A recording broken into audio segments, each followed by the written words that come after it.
Hello and welcome to True Crime Sketchbook.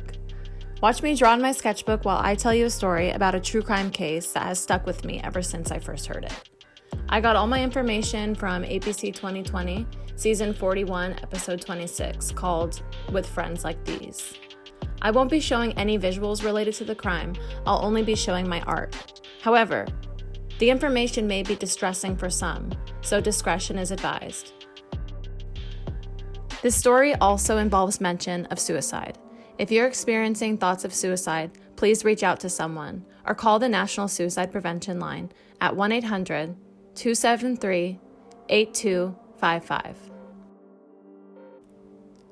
Like I said, the facts of this case always really stuck with me because they're so chilling, ever since I first watched the episode of ABC 2020. But it's also kind of fitting because the subject herself was an artist. This is the story of Sarah Stern.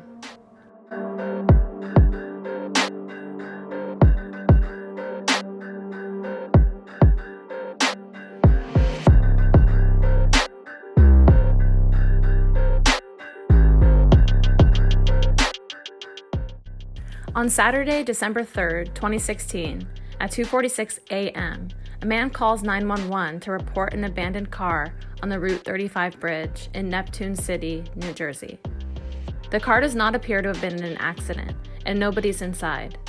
Police arrive at the scene and soon discover that the gray 1994 Delta 88 is normally driven by 19-year-old Sarah Stern. At 3:19 a.m., Neptune City police arrive at Sarah's home, where she lives with her father, Michael Stern. They knock and don't get an answer, but the back door is open. They enter the house and announce themselves as police. The lights are on, but nobody's home. Just Sarah's dog Buddy, locked in his crate. They call Sarah's dad, who's on vacation in Florida. He tells them Sarah hadn't been responding to his texts that evening, and once police told him of her abandoned car, he drives from Florida to New Jersey in the middle of the night. He also asked police if they'd spoken to her best friend, Liam McAtasney. Noticing the police at the house, neighbor and close family friend of Sarah's, Robin Draper, tells them that Sarah would have never left without telling her, and wouldn't leave her dog Buddy. Sarah loved that dog more than anything. Robin also tells them that Sarah had stopped by her house earlier that same day and asked if she could leave a bin of some of her mother's things there. Liam had been with her.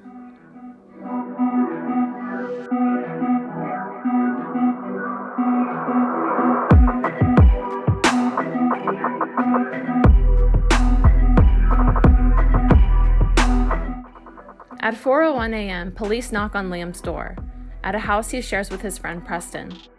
Liam answers, groggy, as if he'd just woken up.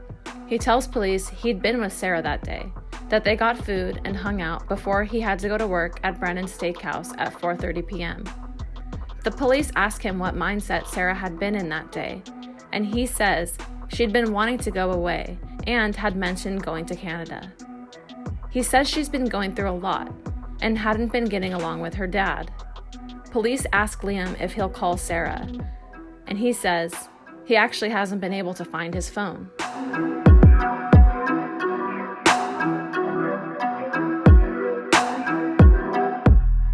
By 10:13 a.m. Saturday morning, there was already a huge search for Sarah. People are searching the river, they have boats and divers and even helicopters. Police approach Liam again to see if they can get any more information on where Sarah might be. Liam is cooperative and answers all their questions. He tells them again that Sarah had been going through a hard time lately, and that in the past, she had a tendency to show self-destructive and suicidal behavior. Sarah is kind, athletic, and creative. She likes photography, painting, and drawing, and she's well-known and well-loved in the small town of Neptune City. When Sarah was a freshman in high school, her mom passed away from cancer, which brought her and her father even closer together. Sarah and Liam had been friends since first grade. He lived nearby and they went to school together. Liam's friend Preston, who also went to their high school, had been Sarah's date to the junior prom, and the three of them bonded over movies, comic books, and video games. After high school, Liam and Preston moved in together and still spent a lot of time with Sarah. Police and people of the community continued the search for Sarah, but there's no trace of her anywhere, and no one can reach her on her cell phone. Underneath the bridge where her car is found runs Shark River, which moves quickly and leads to the Atlantic Ocean. The runaway theory doesn't make much sense, with her car abandoned with the keys in the ignition and her passport and social security card that were found in her house. Aside from Liam, most people that were close to Sarah didn't believe that she would harm herself or jump off the bridge, but that explanation seemed to make the most sense. It would explain why she had been packing up her personal belongings and leaving them with people that she trusted.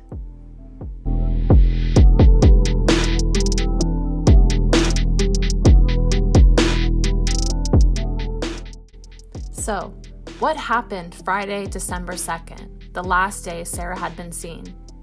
Liam said that they had gotten food, and then went back to Sarah's house to hang out until he left for work. There is security footage that shows Liam and Sarah getting Taco Bell.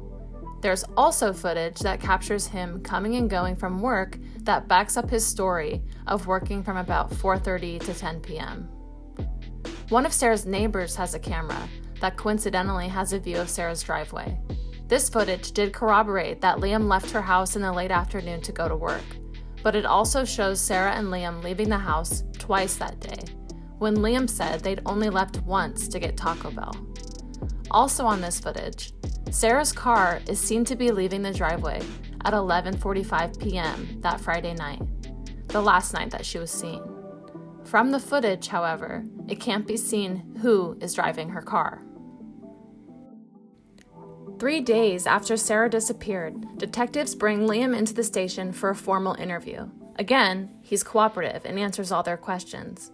During the interview, he says he has a question for the police, and it sends chills down their spines. He asks them, quote, if she did jump off the bridge, what are the odds she's not somewhere all the way out in the ocean by now? End quote. Eventually, Liam's parents contact attorneys, prompting investigators to stop the interview. The next day, police bring in Preston Taylor, friend of Liam and Sarah, and Liam's roommate. Preston confirms Liam's story, and when detectives ask what he thinks happened to Sarah, his voice cracks as he says, quote, I think she jumped, end quote, and he wipes his eyes as if wiping away tears. Something about the interviews with Liam and Preston just doesn't sit right with the prosecutors, especially because they've learned one significant detail that completely changes their perspective of the entire case.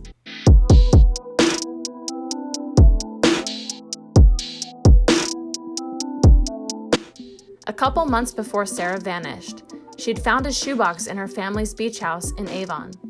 Her mom had left it there before she died, and it was full of cash. A lot of cash. Sarah confided in her aunt to ask what to do with the money, and her aunt told her not to tell anyone about it and to put it in a safe deposit box at the bank. In fact, the day Sarah was last seen, her face was caught on tape for the last time, accessing that very safe deposit box.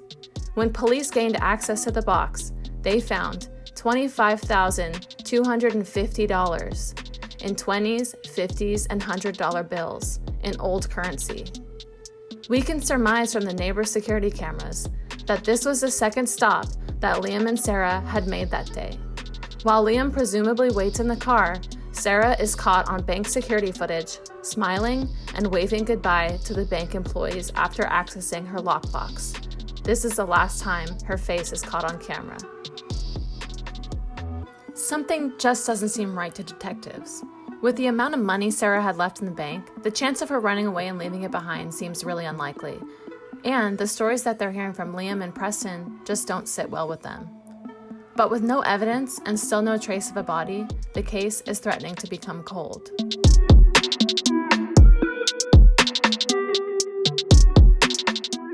Investigators catch a break, though, in January 2017, 7 weeks after Sarah disappeared, when they receive a tip from a young filmmaker that went to high school with Sarah, Liam, and Preston.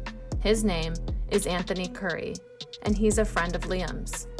He comes forward to say that on Thanksgiving, just over a week before Sarah went missing, Liam had given Anthony an idea for a movie. The thing is, the proposed plot that was described by Liam was eerily similar to the events that occurred surrounding Sarah's disappearance. Anthony tells police Liam's movie pitch involved a girl finding a lot of money and her friend murdering her and throwing her over a bridge to stage a suicide. Now that Anthony was hearing the details of Sarah's case and seeing missing flyers for her around town, he thought this couldn't be a coincidence. He told police Liam had been reaching out to him a lot lately on Snapchat. So investigators equipped Anthony's car with a camera, and Anthony set up a meeting.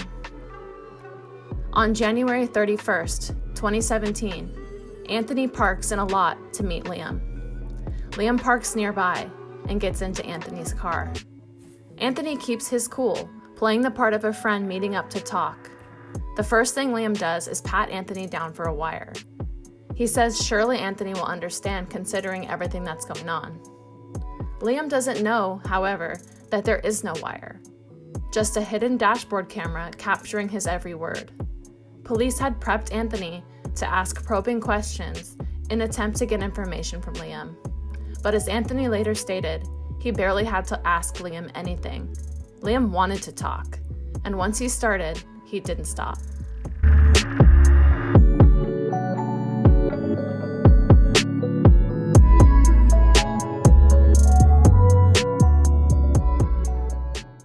I'm going to read some quotes from Liam's confession. The following information is graphic and may be upsetting to some listeners. Liam complains about having the police and now the FBI bothering him, but he says, this isn't the worst of it. He says, quote, I thought I was walking out with 50 grand, 100 grand in my pocket. She had one safe and she took money out, and she only had 10 grand, end quote. Liam says, quote, she goes to walk out the front door. I choke her out, drag her. My biggest problem was the dog, and her dog laid there and watched as I killed her. I picked her up and had her just like dangling off the ground, and she just pissed herself and said my name, and that was it. It took me half an hour to kill her. I thought I was going to be able to choke her out and have her out in like a couple minutes. I got a shirt and I just shoved it down her throat so she wouldn't throw up or anything, and I held my finger over her nose and set a timer, end quote. All of this happened before Liam had to report to his restaurant shift. He went to work, but not before telling his roommate Preston to go and move Sarah's body out of the house and into some bushes outside.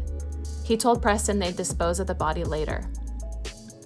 He told Anthony in the car that Preston helped him throw Sarah's body over the bridge and says, quote, you're the only person on this planet that knows besides Preston, and Preston doesn't know that you know. And I don't want Preston to think he has to kill you and take you out because you're the only person that knows. And I didn't get a lot of money, but I had enough money to just be living comfortably in my house, throwing parties all the time, end quote. Meanwhile, police are listening to this live. Before hearing this, they hadn't known that Preston was implicated, but now they decide to go for Preston first. They arrange for his car to be stopped. They detain him and take him straight to the prosecutor's office. They tell him they know what happened to Sarah and they know what his involvement was. He confesses immediately. According to Preston, Liam had come home and told him he killed Sarah and that he had to go to work and they needed to get rid of the body that night. Preston later reenacted the crime for police during a walkthrough of Sarah's house. He'd found her body slumped in a corner and had dragged her under her arms out the front door and into some nearby bushes. Later, Liam came home from work and they returned to Sarah's. Liam went inside to get the safe, then they dragged Sarah's body from the bushes to the fence and hoisted her over. Liam drove Sarah's car, and Preston followed in his own car, to the Route 35 bridge, where they lifted her over the guardrail and watched her land in the rushing Shark River.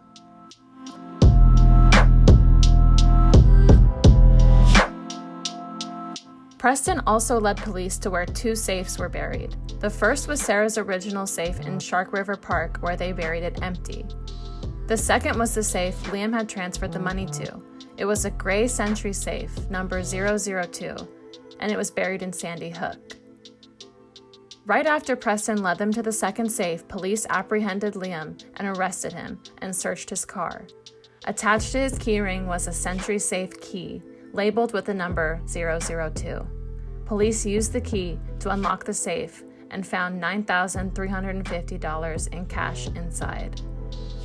As for the trial, prosecutors made a deal with Preston for his testimony against Liam, which was all the more crucial considering they were trying a murder case with limited evidence and with no body. Preston agreed to plead guilty to disposing of Sarah's body. Liam's family members and attorney argued that the confession that was caught on videotape was actually not a confession, but that it was an act, an audition of sorts, and that he was only trying to impress his filmmaking friend. But Anthony, who had helped the police get this confession, maintains that this was no movie audition. It was real life. He said, quote, "I know the difference between reality and fiction. That's reality," end quote. The verdict came on February 26, 2019, and the jury found Liam guilty of murder. 4 months later, he was sentenced to life in prison without the possibility of parole. Preston was given 18 years for helping Liam dispose of the body. Sarah's dad has a memorial for Sarah with a framed picture and flowers on the Route 35 bridge. When asked how he wanted the world to remember Sarah, he said, quote, "As an artist, a friend, just a good person, a wonderful, wonderful child," end quote.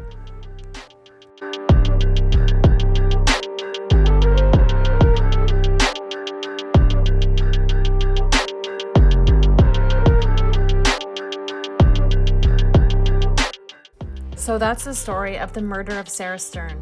If you're interested in the case, you can find the ABC 2020 episode on abc.com and see pictures of Sarah, watch all the body cam and interrogation footage, and even watch Liam's chilling taped confession.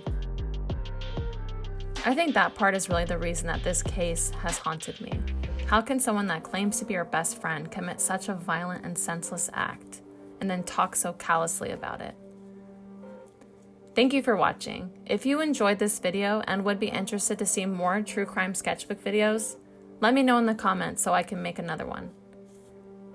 Tell me of a true crime story that has haunted you. Thanks again for watching. I'll be back with another video next week. Bye!